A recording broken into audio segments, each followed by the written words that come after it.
to Podcast Fandom, the official podcast for ProjectFandom.com. I'm your host, Nina, and tonight I am here with something a little different. I don't know why I'm doing this, to be honest. I was trying to remember what was going on when I thought of doing this. It was, I want to say, I think it was back in January, and I asked in our Facebook group if people would be willing to come on the podcast and talk about themselves and let me interview them. And surprisingly, a lot of people said yes. Weirdly enough, some people were like, why would anybody want to hear about my life? Which made me really sad. I was like, don't say that. And so hopefully after you listen to this, you'll see that everybody has a story and everybody's life has value. But I don't know where I was in my head when I asked, but it's something I wanted to do. And it's something, if I'm honest, I wanted to do a while ago, and didn't really have the platform to do it in this way. And so here we are. But as you guys know, my dad passed away in February. And so exactly what was happening that made me want to do this, I don't really remember. But I'm super excited to do it. I remember being a bit overwhelmed in a good way that so many people said yes, that they would come on the podcast and talk to me. And as I was trying to go to sleep the other night, I thought, why not, do it now? Why not start? So that's what I did. I went through the list and I assigned everyone who said they were interested a number. And then I went to a random number generator on Google and had it spit out 3 numbers to me. So the first 3 people have been chosen and are still willing. And the first of which is here tonight. And I'm going to let you tell everyone your name. Sure. My name is Monique. If you've seen me in the group, you'll see me under Momo Vawn. If you follow me on Twitter, I'm at Token Psycho. I've been around for a while. Yeah. Okay. So this is, and I feel bad for you, Mo, because you're getting the show with all the kinks. I don't know what I'm doing. I am ill prepared, but just so you guys know, I do some of my best work ill prepared. So I think I do too. I'm a last minute essay writer, so I am right there with you, girl. Thank you. Oh my God, girl. Ask me when I started writing my dad's eulogy. Like 2 nights before. And I was cringing anytime my sister would text me because I knew she would just be like, how's the eulogy going? And maybe she'd want to see it. And it was still all in my head. So you're the same way. You write in your head and then you sit down. Yes. Okay. I write my books that way too, so. Awesome. It is how it is. Yes. Oh, we're going to have a great conversation. But yes, I do feel bad for you because, I don't have a structure yet. But again, I just want to talk to the people who have been supportive of the podcast, people that I talk to online every day, because you're not just in the Facebook group, but you and I are Facebook friends. And we'll talk about how that came to be in a moment. But it's kind of perfect that you are the first person because one of the, I think, good things about doing this is that, again, I will get to know, hopefully, better people that I interact with on a daily basis on social media, particularly on Facebook, where I share a lot of personal stuff, and we all know the algorithm on both Facebook and Twitter fucking sucks. So I don't always see things from the people that I'm friends with, And I have to actively sometimes go and be like, oh, I wonder how so-and-so's doing, and go look at their wall to see updates because they're not showing up, you know, when they post them. So, but you're the perfect example of another thing that has happened to me, and it's so embarrassing. So I mentioned the Facebook group is called Podcast Fandom Crew. If you listen to the podcast and you want to join the group, you can just search for it on Facebook. You have to answer some questions. We'll let you in. We're cutting up in there every day, all day. We talk every day. It's fantastic. And we talk about pop culture stuff. We share news articles in there, random stuff. We do movie nights sometimes where we just start a thread and we watch a movie together. I got to schedule the next one. Those have been a lot of fun. Mo, you've been there for a few.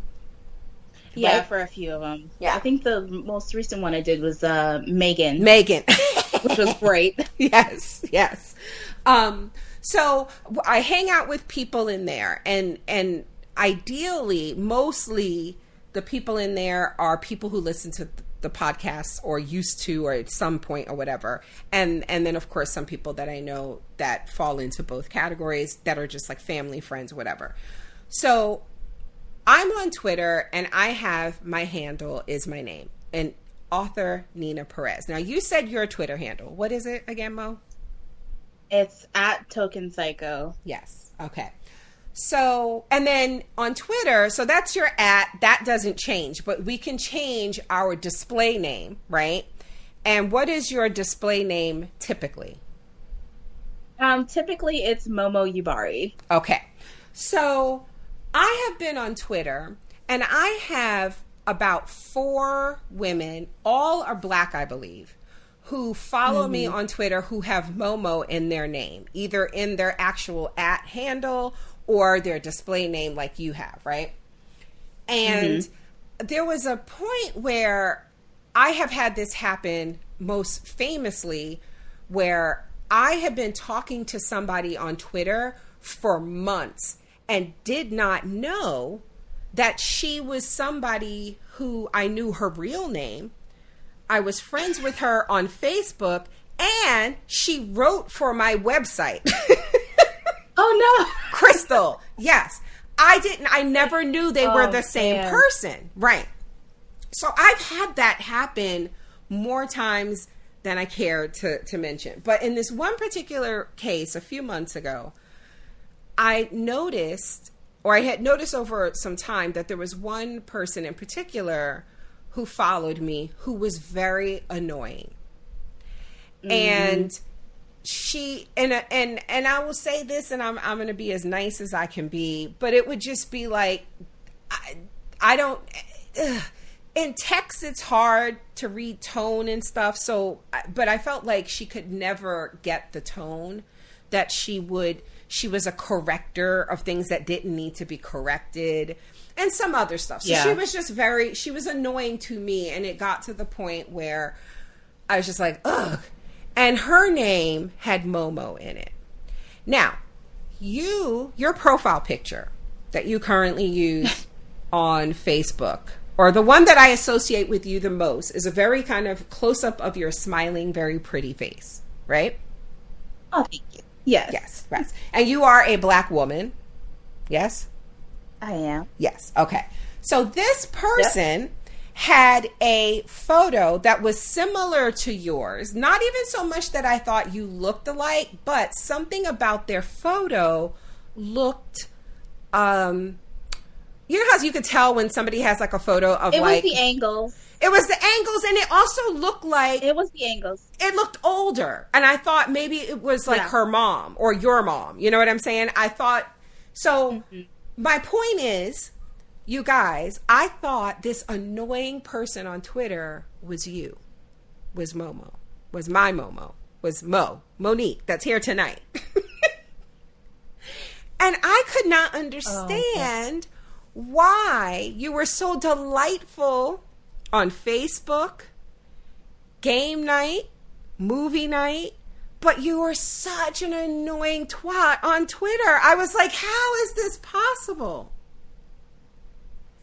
But it wasn't possible because it wasn't you. It was not you.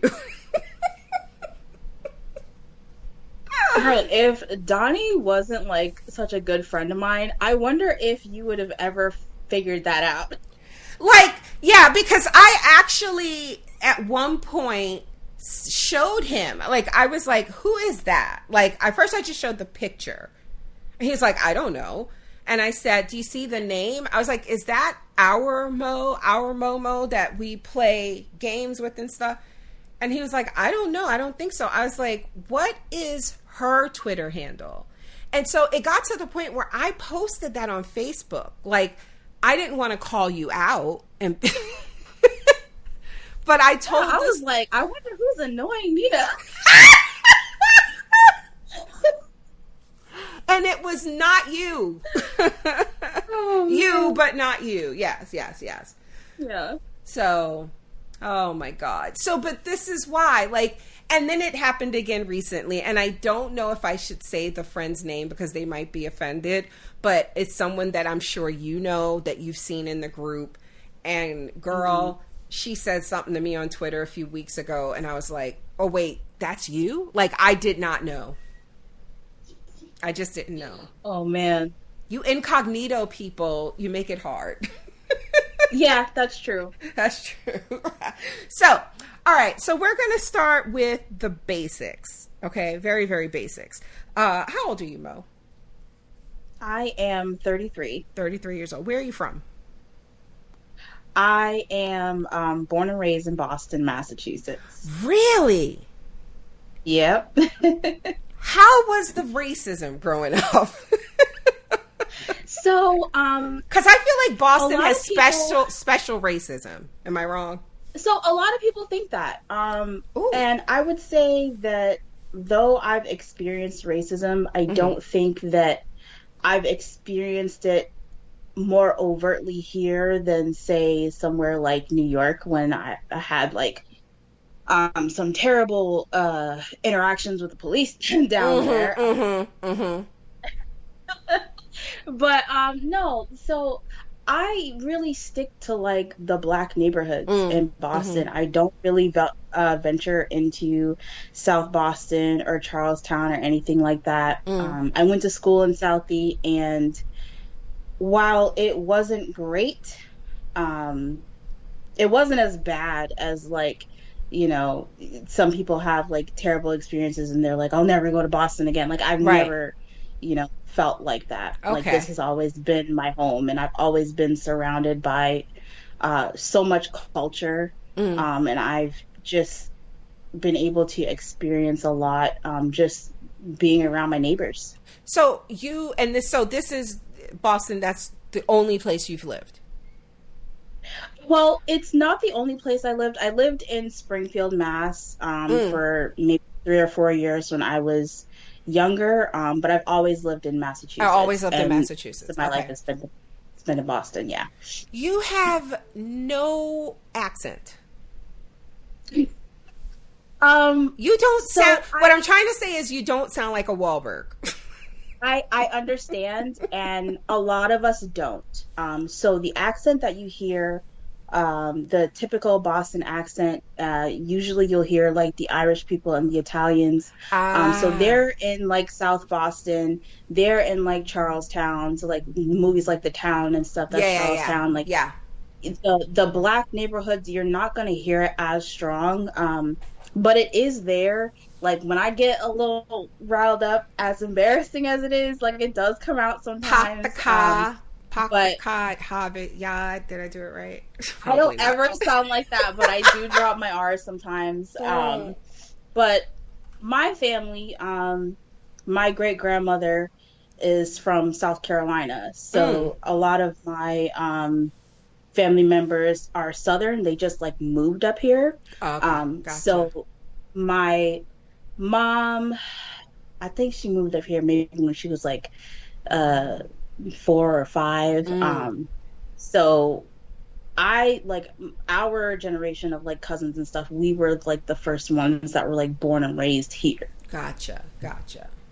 And so what do you do? I am a legal assistant at a law firm. And is this fairly new?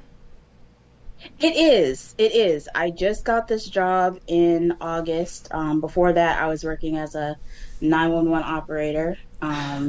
Really? Yeah. See, this is why I'm so glad I'm doing this. Let's talk about that. That sounds stressful as fuck. It was. And it's honestly not something that I ever thought I would do. Yeah, how did you get into to doing that? Well, they're so understaffed here in 911 that they were kind of just hiring anybody. And my job before that, I worked in a psychiatric unit as a mental health and substance abuse counselor. I had gotten COVID, and I didn't really fully recover enough to be able to go back to a job dealing with psych patients. Right. So I was let go, and for like 8 months, I could not find a job. And my uncle is a police officer, and he's like, they really need people working for 911 because, you know, they're way understaffed. And like a lot of the staff there, they're working 80 hours a week every week. Wow. It's honestly terrible. And what's the training like? So for me, it was 30 days, 2 weeks of classroom training and 2 weeks of floor training. And then they had us on the floor with a trainer, and we would take calls while we were watched by our trainer. Got it. And I did that for about 4 months before I was on my own. And so, interesting that you have mental health professional background, because I was going to ask when I said that, you know, it sounds stressful. I've seen a few things. I've read a few articles about that, positions like that, and even the folks who were monitoring Facebook, people working from home, how traumatic that experience can be, and how there aren't enough resources for the workers to kind of deal with the stress that comes from what I would imagine are pretty terrible phone calls. Or am I wrong? Or do you, or like on an average, is it just bullshit? Or is it mostly actual horrible emergencies? I would say if I had to give a percentage, I'd say 60% of the phone calls are bullshit. We would have people calling over, like, you know, this person's too far into my driveway. Right. You know, shit like that. We had a lot of like people who would call and like sexually harass us. So honestly, I don't know why I gasped. That doesn't surprise me. Go ahead. We would have like, there were like 3 people who actually got investigated during my time there because they would like tie up the lines and they'd call all day, all night. They just pick a shift and just like harass you. There was this one guy from the Bronx. He would always call, and he would only talk to the women, and like the first thing, like you always knew it was him because he'd be like, "Damn, you sound like you got a fat ass." Oh my god! I mean, of course, he was from the Bronx. Calls are recorded. Oh like, god! You can't even be like, "Bro, what are you doing?" To think that, yes. And what is that? That has to be like, that's a sexual kink for him, I would assume. Oh yeah, it definitely was. Jesus Christ. It definitely was. He liked to get yelled at. Yeah, it was, so like, yeah, like, so 60% of the calls are bullshit, and I'd say the other 40% are like, you know, the things you get nightmares about. Right. Oh. And so how long did you do that? I was only there for 7 months. I left that job as soon as I was able to get another job, which was the law firm. Like the day that I got the email, you know, saying, "Hey, you got the job," I put in my 1-day notice. I was like, "I'm not coming back here." God, that bad. Yeah, it was that bad. Like, I mentally, every single day, I would hope that like something bad would happen to me so that I didn't have to go to work. Like I would never hurt myself, but I was like, if I go outside and like I get in an Uber and this Uber gets in a car crash and I die, I'd be okay with it. Just so like you don't have to go to work. Yeah, just so I didn't have to go to work, because I wasn't in the position where I could quit my job, because like you needed the breadwinner, so I have to pay bills, and I could not get like I was applying for jobs every day. Like I would work my evening and overnight shift, and in like the 4 to 5 hours that I had left for sleep, like 2 of those hours were like finding jobs, trying to like, find another job. Wow. Yeah. So like the second I could get out of there, I did. And I honestly, like, it was the best decision I ever made. And so the law firm that you work at now, obviously, and I mean, so some stuff I do know, like I do pay attention. I have seen you here and there talk about this job that you have now very favorably. Yes. Okay. Yes. Okay. So what is it that you like about it? It's a small firm. It's a small family firm. And, you know, I think I have maybe at most 12 coworkers. And on a regular basis, I see maybe 6 or 7 people.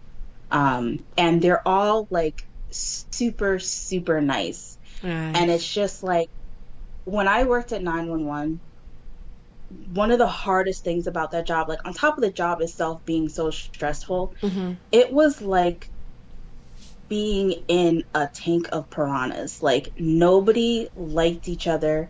Like everybody was so tired, and like, yeah, it was terrible. It was like high school, but with like grown adults, you know, not dealing with the trauma of their job every day. Right. Like it was hard. So this is a completely different, not just the job itself, but the work environment. Right. And that is like that's the best thing about it to me, is that like it's a nice work environment. And honestly, my only real complaint is that I am the only person of color. I didn't know if I was allowed to ask, but No, so. Yeah. And that's not to say, like, I get you, because it's, you know, we feel like home for a reason. Yeah. And so it's not, you know, there are times when, I'm trying to remember what the latest thing is. I think it might have been the Oscars, the Monday after the Oscars. So last week or whatever, I was like, oh, I'm so glad I no longer work in an office where I was the only Black person. Because even just conversations about that and explaining why it made no sense that Jamie Lee Curtis won over Angela Bassett. Right. Like, you know what I mean? Like, those little things are so exhausting. And then you take into account, like, the day after something political happens or whatever. It can be, yeah. I will say, like, as far as that kind of stuff, it's very sterile. Like, you know, nobody really voices opinions on anything that matters. And I think that is like the hard part too, is that, you know, sometimes you do want to have like a conversation about something that isn't the weather or right. like what we're going to have for lunch, or like how stupid some of the clients you just want to have a real conversation. Right. But you know, there is that degree of separation, and you know, that's the trade-off, because when I worked for 911, I worked with mostly Black people. Yeah. So like, and it was toxic. There was that kind of, it was toxic, but I had some of like I had some really great work friends, and it was like, you know, it was kind of trauma bonding. But, you know, I shouldn't laugh, but yeah, really I get it. And so, like, it's it's a trade-off, but one that I'm happy with because also I don't have to work overnights and evenings anymore. So yeah, oh I'll take God. And also no more like, oh God, if I get into a car accident, that would be lovely. Now you're just like, please let me get there one piece. Good. I am happy as a clam. Good. And I'm glad you're still here. Okay, so I'm going to lighten the mood just a bit. What was the first movie you saw in the theater? Do you remember? Oh man, I don't actually remember. I don't remember movie that either, I remember. And it makes me sad. That made me so sad today. I don't remember either.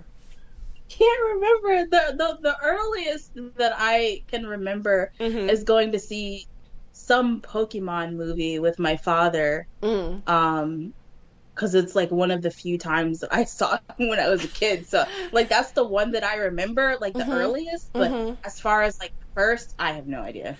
I was trying to like, you know, and then of course I got sad because I was like, that's something that I could ask my mom. But like, I feel like because of the type of dad that I had and the type of relation, like that's something he probably would, my mom won't remember. She'd be like us. But that's the type of thing I think my dad would remember. But yeah, I was just curious. Okay. So I asked some people in the group if they had some questions for you. I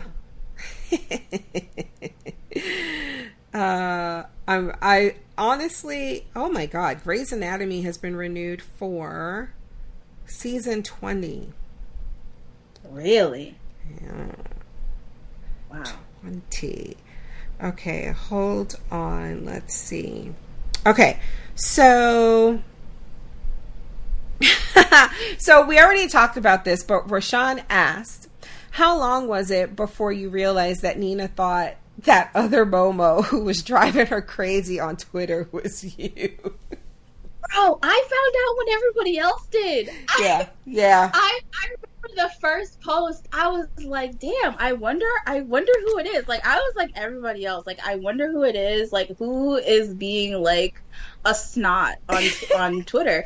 And I will say, when I would like look through like my Twitter newsfeed, I would see if you were like being testy with anybody. And I couldn't figure it out. Yeah, no, because I would never be nasty to this person until I got fed up, and then I just unfollowed her. And my Twitter was it still is, but now it's private. But before it was just set to, it wasn't private, but you could only respond to tweets if I followed you. Yeah. Yeah. So I unfollowed her, and then, you know, it just stopped her from commenting, but I don't know if she still follows me. But I ended up snapping at her over something and it was like over like K-pop drama, like stan K-pop drama. Yeah, I think drama. I saw it. I have terrible memory, but I do remember something like I was that. Just like, girl, just like, here's an example of like one thing that she did that you would never do. Okay, so you know how when you post something, like an opinion about something, and it's always something just hyperbolic, right? And then you end it with like, debate your mama, right? It's like, I'm phrasing it this way to show you how much I love this thing, right? Mm-hmm. I'm really not asking for a debate. Hence, debate your mama. Don't come to me. So I posted a BTS video, Black Swan. I stand by this. I was like, this is their best song ever. And not only that, no other K-pop group put out a song that comes anywhere near this in the year 2020 or 2019, whenever it was. Debate your mama. And then she was like, well, actually, and I was like, girl, if you don't get out my face. And so that's the type of stuff that I would be like, why are you? She's very contradictory. That's it. Mm-hmm. For no reason. Like, everything was like a well, actually, and it was so annoying. So anyway, so it wasn't you, and that's all that matters. Moji has a question for you. Moji wants to know, what is your latest favorite craft project? Are you crafty? I am crafty. My mom would say I'm too crafty. Oh, wait a sec. Great question, Moji, because this is not something I knew about you. How crafty are you? What's too crafty? Do you go to craft conventions? Because my aunt does. I would if I didn't have like pretty severe social anxiety. If I had like more of a friend group here in Boston, I would definitely go to like craft fairs and stuff. Because I do want to like sell my jewelry and things like that, but I haven't, and also like it's still COVID out there, so yeah. Have you considered? Two-part question. Have you considered an Etsy? And second, what type of stuff do you make? I heard jewelry, but just jewelry, or I have considered an Etsy, but I don't like their fees, so I'm working on making like my own store once I have like the time to dedicate to it. And the kind of stuff I do, I love cross stitch and embroidery and making jewelry. I also like scrapbooking and paint by numbers, which of course I would never sell, but I want to put like a bunch in my house. So I'm sorry. You just said so much that I want to comment on. Oh my God, I should have been writing this down. Okay, so first of all, I used to love paint by numbers. They're so good. I used to love. So relaxing. Yes, and I was just thinking to myself, like, why don't I do that more? Because I actually color. Like, I have really nice colored pencils. I love coloring too. I made a coloring book. It's on Amazon. Well, you have got to send me the link to that so that I can put it in the link here so that everybody listening in our group can go support that. Listen, oh my God. So yes, I love to color. And then you mentioned something else. It's not the same thing, but a few years ago, I used to do this thing where every year I would try something new, right? I would want to learn something new, right? Yeah. And one year it was cake decorating. So me and my stepmother we went to Michael's. You could take those Wilson classes. You know what I'm talking about? Yeah, I have one of those classes online. I've always wanted to do it, but I don't have a kitchen, really. It was so much fun. And so you learn how to work with fondant and stuff like that. So I did that for a while. And then one year, I don't even remember why, I went to the library and I got some DVDs to teach myself how to knit. I knit too. Do you? Not very well, but I do it. And I was just thinking the other night, I was like, because this is I haven't announced this officially, so I guess, tonight is a big night first. My year of yes. I'm saying yes to things. I am, I'm going to yes my way through this grief. I'm still grieving, I still have my moments. I broke down before this call, as a matter of fact. And I'm allowing myself that, but I'm also saying yes to things. I'm going to do a girls' weekend in a few weeks with some friends, and so I want to go places and do things. And so anyway, I was like, what should I teach myself this year? Because I kind of stopped in the past, I want to say 4 to 5 years, when I started learning Korean, because that's just been my thing, right? And I was like, maybe I will learn to crochet. But that seems hard. Hard. Because crocheting is hard. That's one needle, right? Yeah. And knitting I feel like if you can't even teach a machine how to do it, like, that's just hard. Yeah, okay, because that's the other thing. Someone in our group, and hopefully they will comment when they listen to this, said, because I think Pedro Pascal was on the red carpet in a crocheted, like, jacket, like, short jacket. He's so fucking stylish. Anyway. I know. And someone commented that they crochet and that there's like, no, you can't duplicate it. And that's why there's no machine that can do it. And I did not know that. And I just thought that was so fucking interesting. So yeah, that is what made it be my thing, where I was like, maybe I'll see if I can get some videos and buy some materials and teach myself to crochet. But I don't know. So anyway, so you, but you knit. Not very well, but you knit. And you said and you said you scrapbook. I've also tried scrapbooking. I am not consistent. What type of do you scrapbook for? That's what I was gonna say. Like, do you scrapbook for like occasions or as gifts for people? So I like making handmade cards.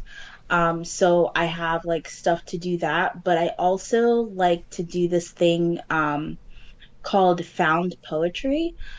So I have like a bunch of like random book pages, and you can use like the lines on those pages to kind of create a poem out of just the available words on the page. And I also like, look around, find stuff, and just like glue it on paper. That sounds with stickers and stuff. With stickers. Well, yeah, of course, that part. Different papers. Listen, listen. I have been do you like plan? Like, do you have a planner? You know what I mean? Like a daily, weekly planner? Are you that type of person? No, I'm not. And I have ADHD, so I can never really keep up with planners. And like, ever since I was a kid, you get those like agendas when you're in school and shit. Yeah. I loved those. I can never after the first few days, my brain just erases it from my memory. Wow. Okay. So. Okay. Well, I don't know. I don't know if I will definitely say I'm more consistent, like in pockets of the year. I'm not one of those, like, I like use it, religiously, for the full year. But yeah, I would definitely, I am it was something I would look forward to at the end of the year, purchasing my planner for the next year and getting. See, I like doing that. And getting, I like right. I'm trying to think like I need to go back and look and see like what's my record of like how consistent I was. But I get like my colored gel pens, and I have to get a planner that has stickers, because you have to like. Did it even happen if you didn't put a sticker? That you went to the dentist and it's like I didn't get a gold star, Right. I wasn't very good. If I'm going to the dentist that day at 2 p.m., I'm going to put a little tooth sticker right there, a little toothbrush sticker. That's just the rules. That's how it has to be. So I had a question or something else. Oh, so the found poetry stuff. You said that you'd also written books, right? Yeah. Okay. Yeah. Tell us about that. I haven't published any yet. I'm working on a few, but I love to read romance novels. Like, it's kind of my thing. And after a while of reading, my brain was like writing its own stories. And I am like a really terrible daydreamer. Like, it's like I know a lot of people with ADHD are like maladaptive daydreamers as well. And my brain spends a lot of its time just coming up with stories and telling stories to me to like busy me for whatever reason. And I was like, I gotta start writing those down, because I would like think of whole storylines. And I'd be like, I would totally read that book, and then try to go find a book like it. And it's not quite hitting what I want it to, because I've already written the story in my head. Yeah. So it's like, it's not doing it for me. So I started writing them down. And I've got quite a few in the works eventually. If I can get my brain to actually follow through with a project, I will publish them. That is so relatable. I actually did self-publish shortly after we moved to Oregon, and did a few books and made good money doing it, had a really good experience. And then life happened. I love that one, Sharing Spaces. Is that yeah, what it's called? yeah, I yeah. read that. I loved it. Oh, thank you. And had like, you know, sequels and stuff in the works and paid for book covers and, you know, like you had all these ideas and stories and started some things and finished others. Yeah. But then like life happened and, over and over again. And then COVID happened and life is still happening. Yeah. But, you know, this is the year of yes. So maybe this is the year that I get back to writing something and you maybe, yes. Maybe, Maybe. You know, I'm working really hard like that. I have quite a few things that I've never really gotten this far in the process before. So I feel like it could eventually be a reality for me, especially because I've been reading a lot more. I've been reading a lot and I interact in a lot of like romance groups. So I know what people are looking for. And I think that is like always one of the hardest things. Like you can write something that you love, but if you don't know if other people are going to love it, like if you don't know if you're hitting those tropes right, if like it's actually going to appeal to like these the groups of people that we belong to, then so are you know, it might not be as... Are you on Book Talk? Is that what it's called?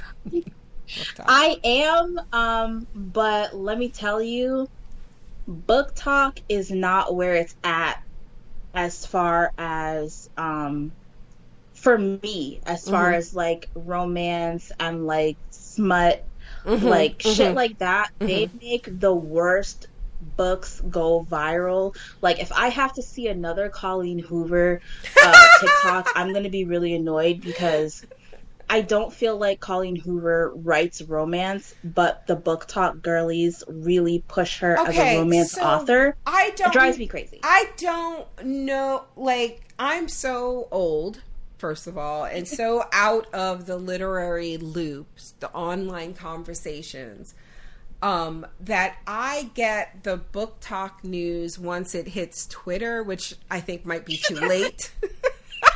I think it's like old news by then. But like I've seen that woman's name at least 4 times in the past 2 weeks, and I always feel like it's not something good though. Like I'm like, So when you said her name, I had like a visceral, like, I don't like her. Like, I know nothing about this woman, but I know I don't like her. I think, like, I have not gotten through, like, an entire book of hers because they just don't do it for me. But I will say that I feel like if they marketed her as women's fiction, I would be fine with it. But in the romance genre, there are rules, and her books do not follow those rules.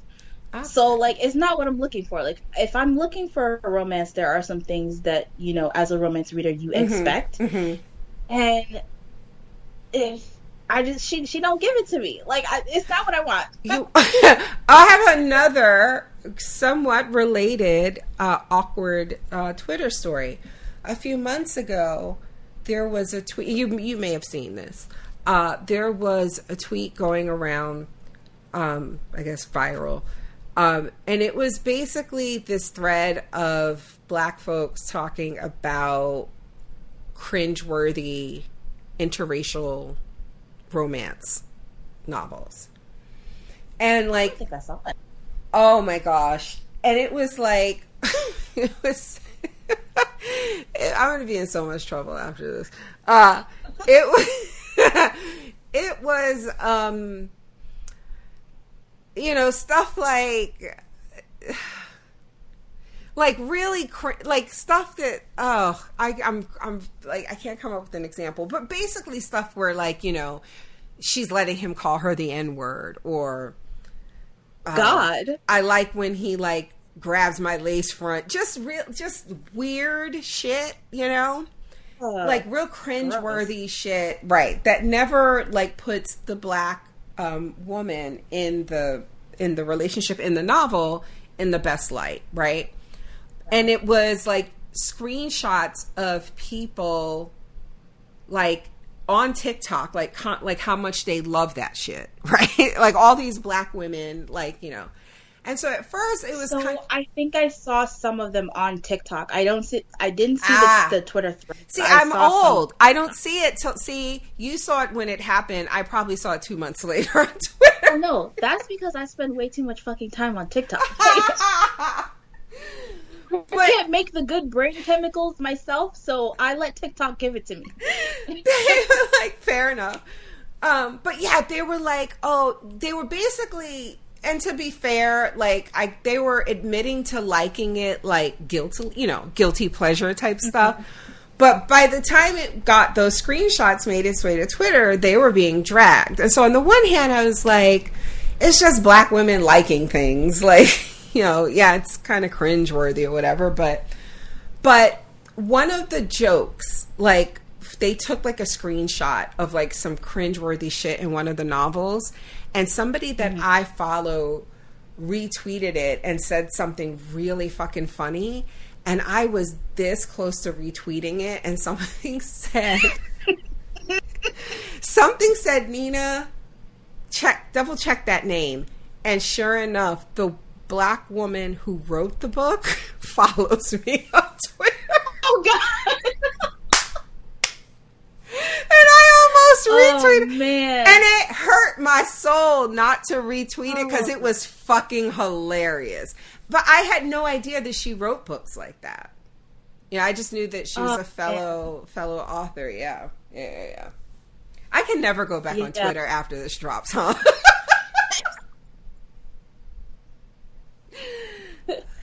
God, at least everybody knows me. You know, anybody that follows me knows that I literally I will say whatever, and consequences be damned. I'm not like a shit person, so you know, if you disagree with, you know, my assessment of things, that's fine. Yeah, and while I agree that I won't yuck people's yum, I will judge. Yes, in private. Yes, I'm a judge. Yeah, it's so funny because you sound like someone famous, and it's like driving me crazy that I can't place it. I've never heard that before. You sound like someone, I want to say maybe Quinta. I think maybe. Really? Yeah, I think maybe that's it. Yeah, like your voice in my head. Like I know what you look like, but like as you're talking, I keep getting like somebody else. Your voice sounds like somebody. I think that may be who it is. And damn it, now I forgot. Oh, no. So we have another question for you, but before I get to that, I want to another thing I want to talk about with people who come on here is like how we know each other, because I feel like when you have online community for any real length of time, and I've been on Facebook now since 2008, maybe. When did Obama win? The first 2008, right? I think it's 2008, but also my memory is terrible. So a really fucking long time is my point. And you know, friends and stuff. Speaking of, I got rid of a lot of white friends that year because of Obama winning. Speaking of which, like, actually the reason I have the Facebook that I have now, because I have another Facebook that is like got some hot garbage on it, and I just I couldn't get rid of so many people. Like, I was like, I'm not start gonna over. I'm just gonna make a step. Started over. Listen, I feel like that I don't know if that's been talked about enough. Like, I feel like most people go through that, like that stage of Facebook where you don't yet get it and you don't yet know, like you don't yet know that so-and-so you went to high school with is racist. Like, you didn't know that.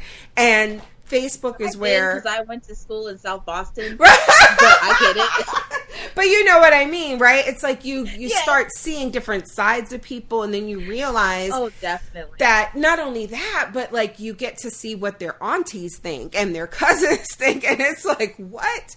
So I think a lot of people went through a few Facebook accounts before they got what I like to call like their adult account, which is where I'm at right now. But I still tag my younger selves so that the people who are still friends with those accounts can see what's going on. But you can't comment. But you can see what's going on.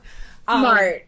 Very smart. But because, I've been online a long time, and the podcast and the group has been around now for like almost 10 years. I kind of forget how I met people, and a lot of people, it's going to sound terrible, but I don't mean it that way. It's kind of like when I was the only Black person at this company, right? Where I would forget names and stuff. And one guy was like, well, we don't forget your name. And I was like, I'm the only fucking Black person here. Y'all better not fucking forget my name, right? But like when the group is about my podcast, my assumption is everybody who comes in the door knows me. I don't know everybody who comes through the door, right? And so the relationships get kind of like muddled because it's like, how did I meet this person and all of that? So when people come on, I thought, people listening might like to know like how we even found each other. And I'm going to go first because I feel like I'm always going to be wrong. Unless my guest is Donnie. Everybody else, I'm going to be like, I think I met you through... and then you can tell me what you remember, right? But I am friends with Sterling, who has been a guest on quite a few of our podcasts. So if you've listened to us cover any significant amount of television, you've heard Sterling at least once. And I have been a guest on his podcast a few times. Is it still Gaming and Then Some, or did they launch something different? So the last I know, it was Gaming and Then Some, although, as far as I know, things are on hiatus. Right. I knew about hiatus. We haven't gotten together to record for a long time. Life has been lifing. Life really has hard, been, listen, honey, I know. Life has just been doing what it does. And we're all just hanging on. I get it. I get it. I am podcasting through the pain. I absolutely get it.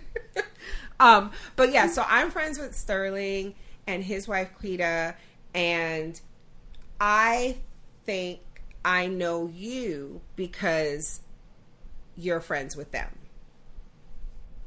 Close. They are my family. Quita is my cousin. Stop! And, how did I not know? Did I not know? I did not know this. Yes, Quita is my cousin. That's been besties since I was in diapers. Oh my God, I love it! Sterling and I have been friends as long as he and Quita have known each other. I remember him annoying the fuck out of me on in the Yahoo chat room when him and Quita first met when we were kids. So it's been like a long time, but yeah, that's like my brother there. Oh, I have got to make note of this because I think they both and he might have done that whole, when I asked would people come on, I think he's one of the ones that did the whole no, because nobody would care about what I have to something. And I was like, that's a goddamn lie. Right? And I'm like, if anybody can talk, it's Sterling. Right? And he knows that. And then he was like, well, in that case, yes. And I'm like, nigga, did you just want me to beg you? But yeah, so when, and Quita had said yes, like straight out early when I, asked the question. She's one of the first people, I think. And so I put them both down separately because everybody gets their own time, But when he comes on, I am absolutely going to ask about the Yahoo chat and him being annoying. So, okay. So I was close, right? We know each other because of them. Right. Okay. Mm-hmm. That's interesting. It's going to be wild. I can't wait to ask that question of other folks. And I have to make note. Again, I have no notes. Like, I had no structure, but there are a couple of questions that I feel like I want to ask everyone. So we have a question for you. Last question from Lainey L, who says, if you could get back the time wasted on one TV or cable TV series, which one would it be? Mm-hmm. That's a good question. You know what? I know exactly what I'm going to say, and I feel like I'm going to get flamed for it. Oh, God. Lainey done burned the podcast down, Lainey. I feel like, because, like, this show has, like, diehard fans, and I just didn't like it. Like, I don't even remember, like, anything about the show other than, like, I loved some of the people on it. Mm-hmm. But, like, the show itself, its vibe was just not for me. Like, nothing about it was memorable. I'm just chugging soju waiting for this answer. Oh, my God. It's Firefly. I hate it so much. Oh, my God. That show sucked. Oh, my God. Yes! Oh, my God. I love you. So bad. Oh, my. It was so boring. I could not. God. Honey, we will go down. We will go down in these flames together, okay? I love you, because I do not understand the stands for this show. And they make it worse. That's terrible. Yes, it's because they're we're gonna get so cussed out. I don't care. It'll be me and you against that whole fucking group. You hear me? I don't give a fuck. Yeah. Fuck it. I'll kick them the fuck out. I have that power. But listen. Their love of that show, it's like, it's not, it like, the show is nowhere good enough to justify the level of, like, ferocity from these fans. Like, it's like, are you kidding me?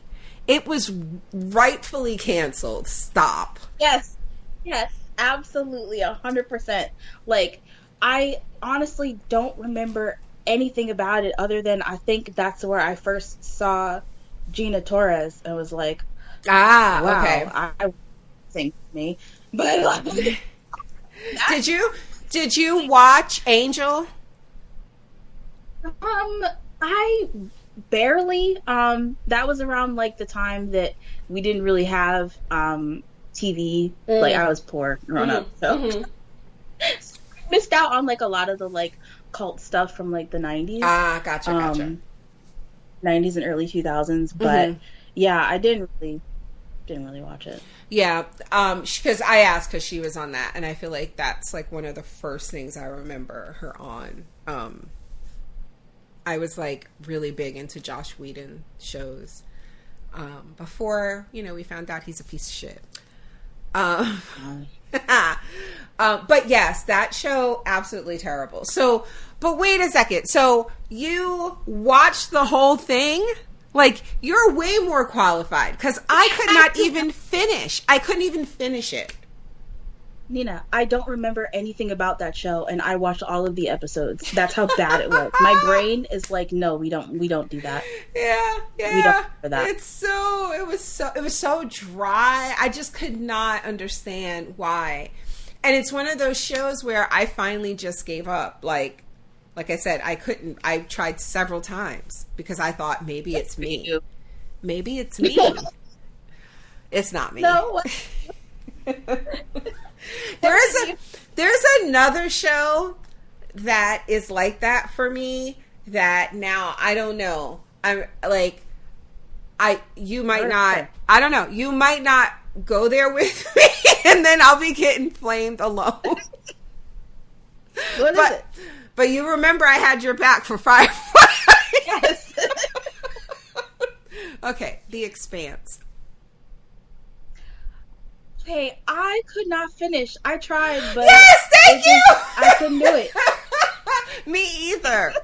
And it got to the point though where, like, so many people in the group who I love, I respect their opinions. We love a lot of the same stuff. Not like, love a lot of the same stuff. Which is why I don't fucking understand why Ryan and Juwan have not watched Attack on Titan yet. But anyway, I digress. So many people. Yeah, I saw that. I like when the show was on. Mm-hmm. People would talk about it and just love on it. Yes, it's like I'm gonna try because like you said, maybe it's me. But after the fourth time, I'm like, maybe it just sucks. Yes. So you know what I did? I just went to Wikipedia and read the episode description. Oh, that's smart because I am kind of like curious about like the storyline, but not enough to actually give my life. But like nothing I read made me say, "Oh, I need to watch that." Like, do you know what I mean? Like even like it just wasn't for me. But I will say there were some episodes where the buzz in the group, you know, they'd be like, "Oh, that was the most brilliant hour of television." I would just go watch that episode and they would get so mad at me. Oh my God. Because then I'd go in the thread, you know, like because they do a thread every week for the show. Mm-hmm. And I'd see them talking and everything. And then I'd like put it on while I'm like working or whatever. And then I'm just in the thread talking shit. Like, I can't fucking believe they did that. I don't know what the fuck I'm talking about, but I'm just in there. And they're like, "Get out, Nina." And then, of course, I couldn't even put it on the shit stir. I couldn't do it. I'd be curious because they'd be like, "Oh, this performance, she should get an Emmy for this episode or whatever." Or like, and see, I'm a sucker for that stuff. If you tell me like, I don't watch Snowfall. Do you watch Snowfall? I don't. Okay. Well, we won't. I'm not going to spoil it. I honestly don't even remember the character's name, but earlier today, was it today? Today or yesterday? And this is the show's final season. There was a hashtag on Twitter trending RAP and then this person's name, and I didn't recognize it, so I clicked it like to see who died, and it's a character from that show. And so, you know, I went into our group and I just said, "Hey, I don't watch Snowfall, but apparently a major character died last night and it's trending on Twitter, so be careful." Like that. Where was I going with this? Oh, but if I hear something like that, I have to go watch the episode. I've never seen a single curious when people die. Right? I don't know what it is with me. Yeah. Like if you tell me, "Oh, this was like," if they're buzzing about like a performance or like a death or like a scene, you know what I mean? Like a beautiful way, I will go watch an hour of a TV show I've never watched before just to see what people are talking about. Yeah. See, I wish I could do that. But I have this thing where if I watch a show, I have to see it from the beginning. And so I would have to watch the entire thing, like, because I have to know everything that leads up to that point. Oh, see, no. So that's why I don't watch a lot of shows. See, I'm not start from the beginning. I'm not a psychopath, okay? I just want to see. Oh, no. I just want to see what everybody's talking about, and then that's it. Now, I don't know if I've ever... I don't know if I've ever, like... See, because you can't do it, so maybe this hasn't happened to you. But I don't know if I've ever watched something, like, in the middle just to see what folks were talking about and, like, was so taken in that I was like, okay, I'm going to go back and watch this from the beginning. I don't think that's ever happened. I've done that one time. Oh, really? What was it? It was for, what? Oh, my God, my brain is, like, blanking on the show that, Fort Salem. Oh my God! It's the witch. Yes, it's so wild that we're talking about this because I was gonna do a pop Motherland, Fort Salem. Yes, for Motherland, Fort Salem. I was gonna do a pop quiz on you, and it just because I was not on you particular. Yes, I was gonna do it on you, but then I was like, well, I don't know if she listens to the podcast or not. Again, because I don't know, like, the relationship of folks. You know, you could just be in the group because you like talking about TV and stuff with us, and that's fine. So I was like, it's probably not fair to do that. And I was going to ask, like, what show have we never covered? And I was going to throw that in there, but then I remembered I never finished. I haven't either. Then the listeners will probably be like, bitch, how dare you bring that up? So here we are. We're bringing it. Really? Okay, so what did you watch? Was it a TikTok? What did you watch that caught your attention? And TikTok. Oh, okay. So someone posted a clip of it. Someone was talking about it on Twitter and posted a clip of it. Mm-hmm. And it was a clip of them doing their form of magic on the show. And I was like, I think the way that they do that is really cool. Mm-hmm. 'Cause you don't really see it as like militarized, right? As it right, is on that show. Right. Yeah. And I thought that was so, like, I was like, I have to see, like, what kind of world they're building there. Mm-hmm, mm-hmm. And I was like, I gotta go watch it. And I did, and I loved it. And I haven't watched the third season because it's the last season and I'm not ready to let it go yet. So you're one of those. Okay. I am. My daughter, Kaylee's like that. There's stuff like the show Psych. I don't know if you remember that show. We both love that show. She's still, to this day, have never seen the final episode because she doesn't, even though they've done like movies after that, we've actually gone back and started from the beginning and had like a little Psych marathon. She will not get to the end. That's funny. Yeah, I am definitely like that. I know this is going to be crazy to admit to some of the people who know me, but I have never seen the last few episodes of Agents of S.H.I.E.L.D. because I love that show with my heart and soul, and I'm not ready to let it go yet. So if I don't watch them, it's not over. That's so crazy. Like, I get it. I absolutely get it. And you just made me think of like another question, but I get it. But it's so crazy to me that the way I love TV shows, I couldn't not finish. Does that make sense? Like, yeah, no, that makes perfect sense. Yeah. The shit I do makes no sense. I completely understand. Like, makes no sense whatsoever. Yeah, I a smart person would like get the whole story and, no, but like, why? So I was not always like this. Mm. I watched The Boys Over Flowers. I was about to say, what show broke you? Ruined me. Boys Over Flowers ruined me. So that's 26 episodes. I had a life worth of drama and like 26 episodes, and then it was over, and I was like, I don't think I can do this.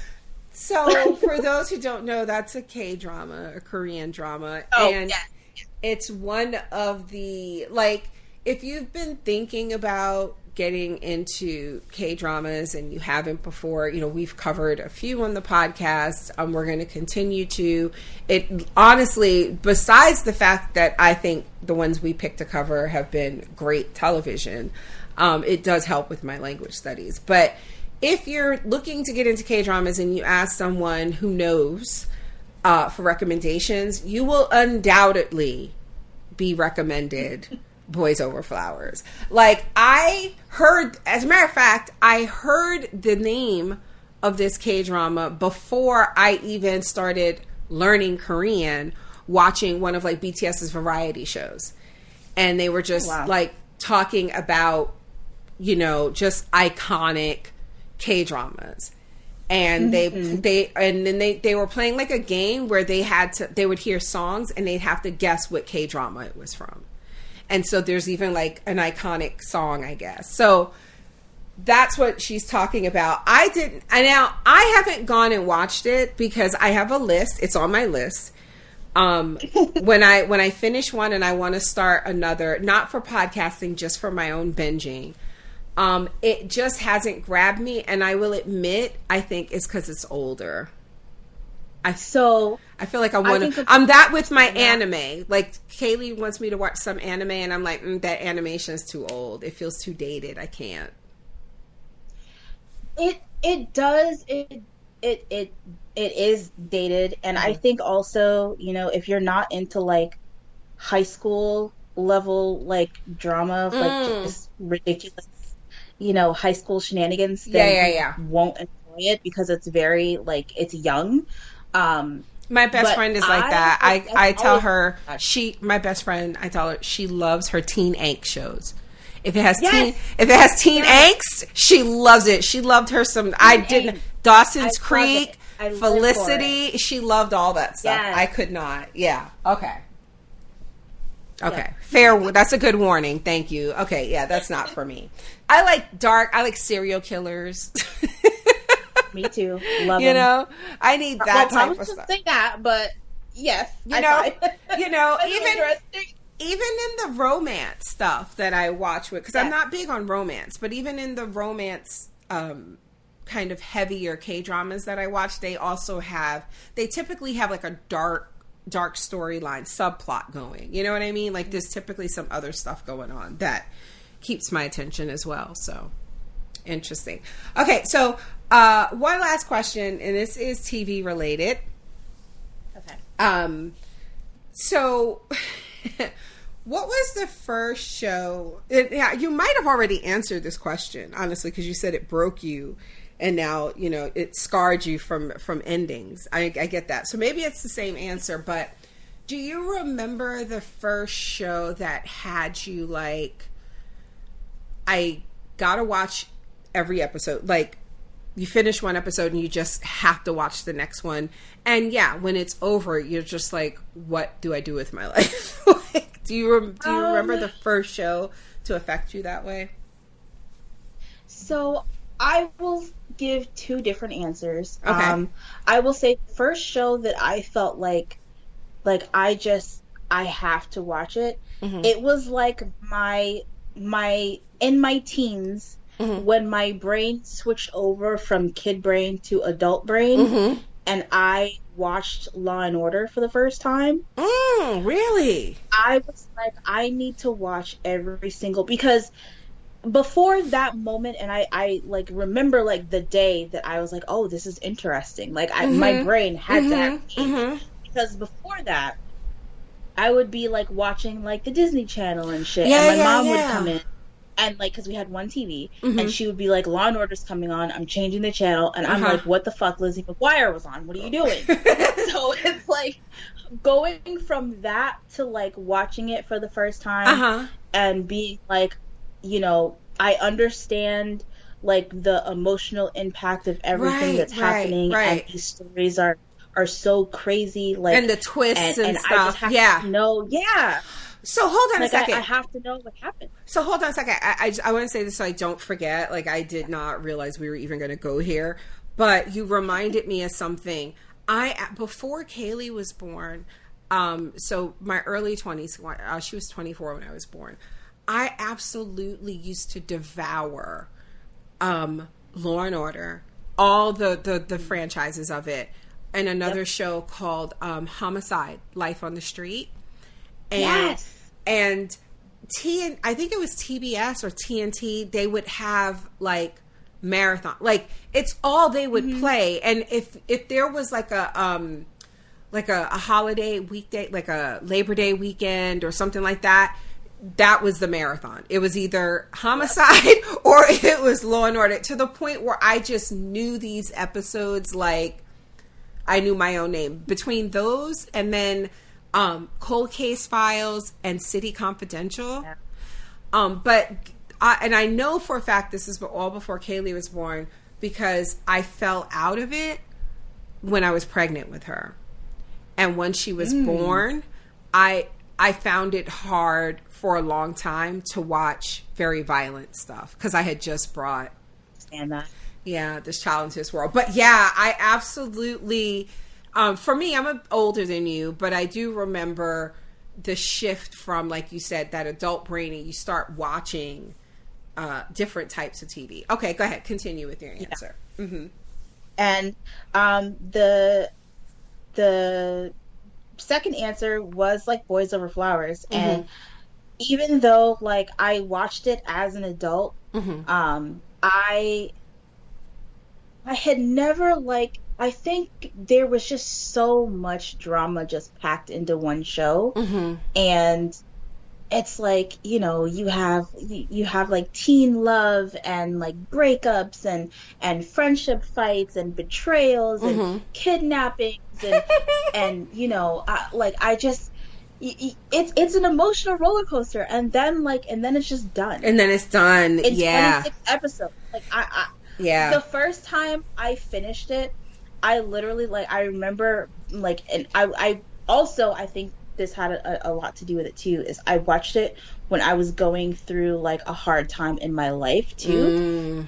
So when it was over, You were just raw anyway. Yeah. I was like laying in bed and I texted my friend who was the one who suggested I watch it, and I was like, I can't believe you did this to me. Like, my heart is broken and I'll blame you for the rest of my life. See, and that's another thing. If you guys aren't familiar, K-dramas, they're typically different than shows here in the West with our television, where they're striving for more than one season.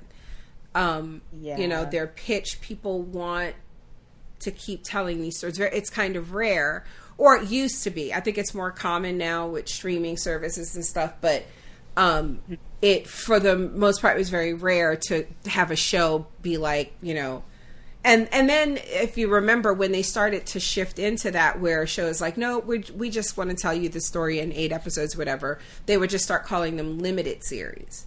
Limited series, Yeah. So, but with K-dramas though, it's typical just one and done. And I think if your experience is a good one, if you get the right first K-drama, you have to be emotionally prepared for that.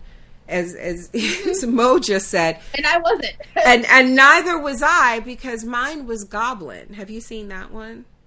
I haven't, but it's on my list. I've heard nothing but good things about it. I had the pleasure, I was very fortunate enough to have some friends donate so that I could do a staycation back when we still lived in Oregon, to make up for the fact that my Korea plans had been canceled 3 and 4 times.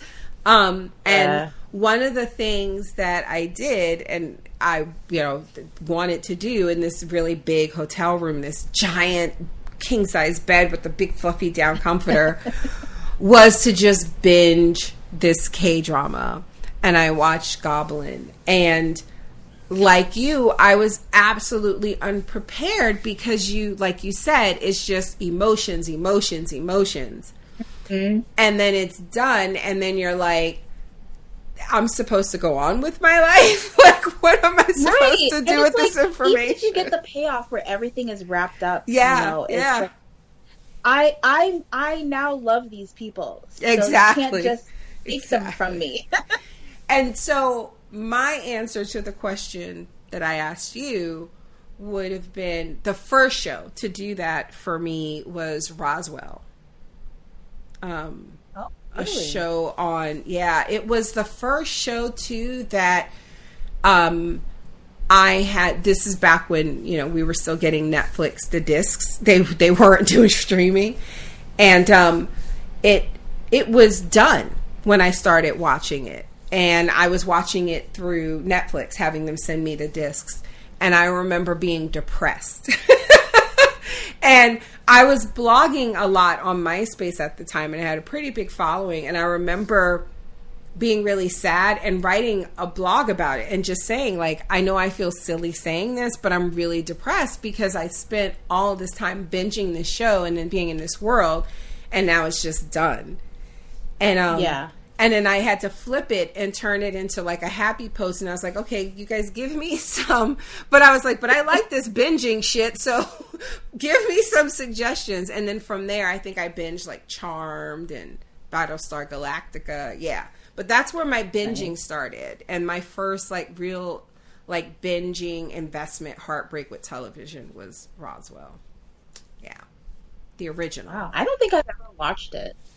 I think you would like it. It is a lot of I've heard good things. Teen I angst. meant to.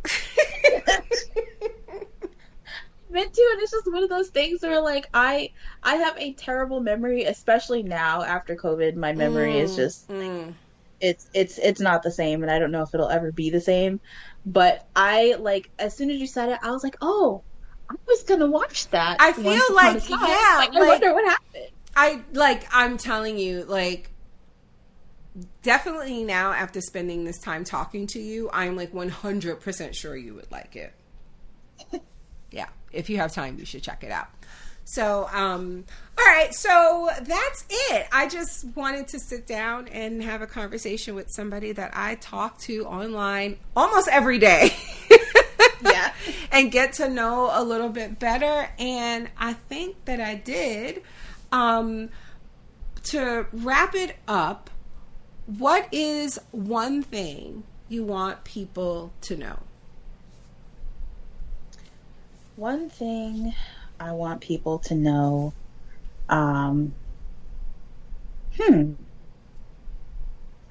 well, it is very hard to be easy on yourself.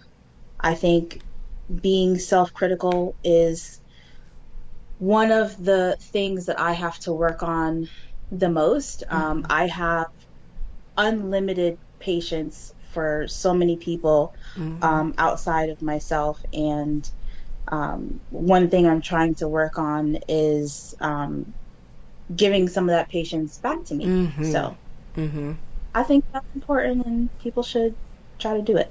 I absolutely agree. Especially this is right on time. As you guys know, with me grieving, there have been a lot of time the advice that I have been given is be kind to yourself. And I catch myself not being kind to myself. Like, look at you. You said you were going to do 3 things today. You only did 2, or you only did 1. You know, I catch myself feeling bad that I'm not beating myself up, you know, like, so we have to stop that. Absolutely. So thank you for sharing that. That's absolutely something everyone needs to hear and commit to practicing. Well, thank you for having me. You're welcome. It was so much fun. Thank you for being my first guest. And like I said, we'll be back with more. I'm determined to go through the entire list. We have, like I said, the first 3 people already chosen, and I'm going to be interviewing them over the next few days. Interestingly enough, you all have something in common. I'll let the listeners try to figure out what that is, but I thought that was pretty cool. Anyway, thank you guys for listening. Thank you for subscribing, and we'll talk to you next time.